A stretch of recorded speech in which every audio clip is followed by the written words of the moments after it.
Vamos a ver ahora el problema de la autonomía de la voluntad y cómo se relaciona esta con la libertad, con el libre arbitrio, y en qué sentido habla Kant de libertad en sentido negativo y en sentido positivo. Como podréis ver en el texto 7 de la SIUA, que está en la página 23 de los apuntes, y siguiendo un poco la línea de lo que hemos hablado con antelación, la autonomía de la voluntad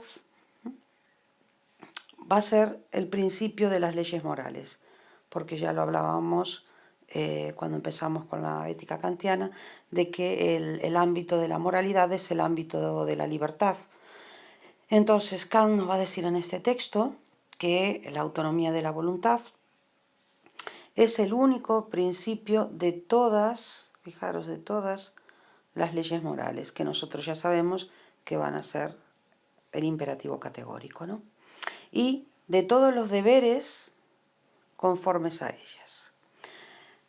Hemos visto la diferencia entre autonomía y heteronomía, y a partir de ahí podemos entender perfectamente que la heteronomía de la voluntad no puede nunca fundar una obligatoriedad porque es contraria, en tanto heterónoma, precisamente, es contraria a la moralidad de la voluntad. Por eso Kant nos dice en el texto, toda heteronomía do libre arbitrio non só non funda ningunha obrigatoriedade, senón que é máis ben contraria, fíxadevos, a heteronomía do libre arbitrio é contraria ao principio da moralidade. Por lo tanto, vamos a ver que la voluntad, como ya hablamos antes, va a tener que estar determinada únicamente por la forma y nunca por el contenido o materia de la norma, porque esto va a implicar necesariamente heteronomía. Entonces, decíamos que va a tener que estar determinada por la mera forma, legisladora universal. Y aquí es donde tenemos aquella primera formulación del imperativo categórico de la que hablamos antes en otro vídeo, y que es la que tenéis que saber necesariamente como mínimo, como mínimo. Y fijaros lo que se viene a señalar aquí, en el texto 7 de la SIUGA, que o principio único, fixadevos, único da moralidade consiste na independencia da lei respecto ao verbo de toda materia, ou sexa, dun obxecto desexado. Aquí era cando víamos no seu momento o tema dos bens ou dos fins, dos que falábamos, por exemplo, o que sería a felicidade na ética aristotélica, non?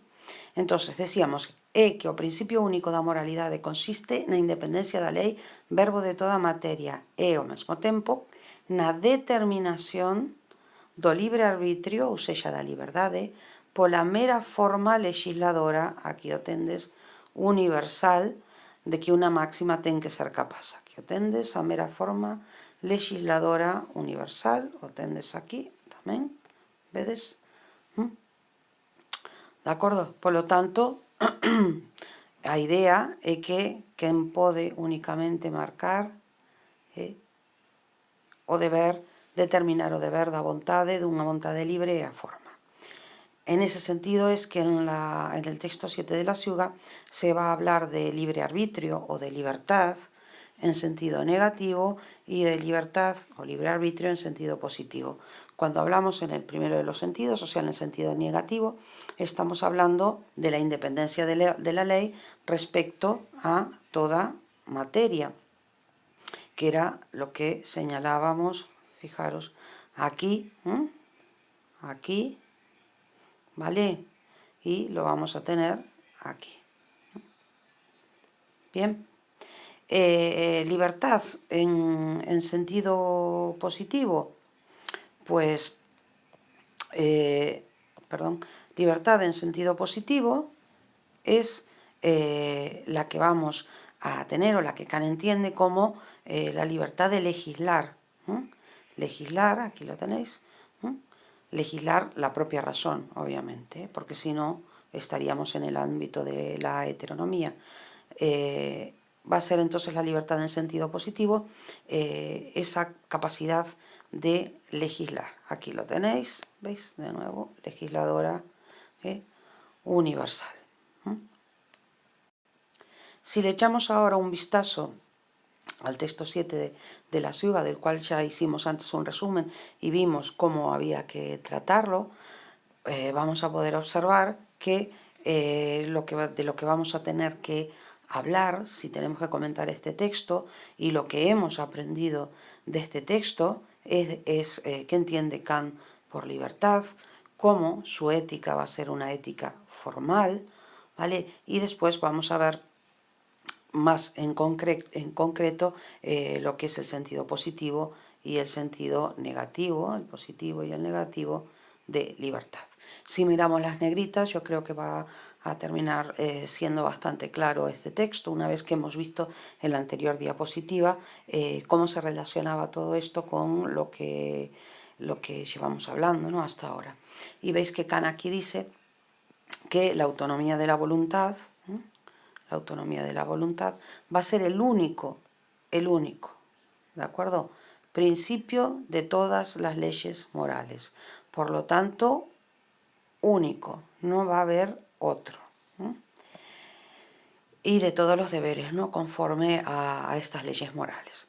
Por lo tanto, fijaros, la heteronomía, y ya sabéis lo que eso quiere decir, que la norma se fija desde fuera de algo, de la propia razón, de la propia voluntad, del propio libre arbitrio.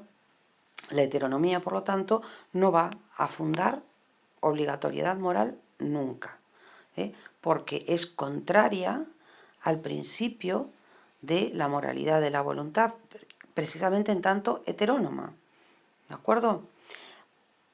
Frente a esto, Kant nos va a decir que sí que hay algo que fija, que permite la moralidad, y va a ser además el principio, un único principio, no van a ser varios, va a ser un principio único.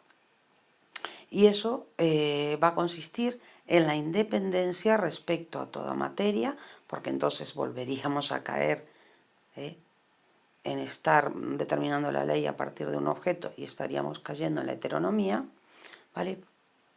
Y fijaros, al mismo tiempo va a ser la determinación de la libre voluntad o de la libertad únicamente por la forma legisladora universal. Recordad que esto de la forma legisladora universal se va a relacionar directamente con la libertad en un sentido positivo, ¿vale? Ya lo vamos a ver ahora, un poquito más abajo. Entonces, la independencia, esta independencia, ¿no?, es la libertad en un sentido negativo, aquí lo tenéis, en un sentido negativo. Esta independencia ¿de qué? La independencia, ya sabéis, del contenido. Y va a ser esta legislación libertad en sentido positivo, aquí lo vais a tener, en sentido positivo, en tanto que es propia, que surge, que emerge de la razón pura. Por lo tanto, fijaros, conclusión entonces, la ley moral no va a expresar nada más que la autonomía de la razón pura práctica, o sea, la libertad.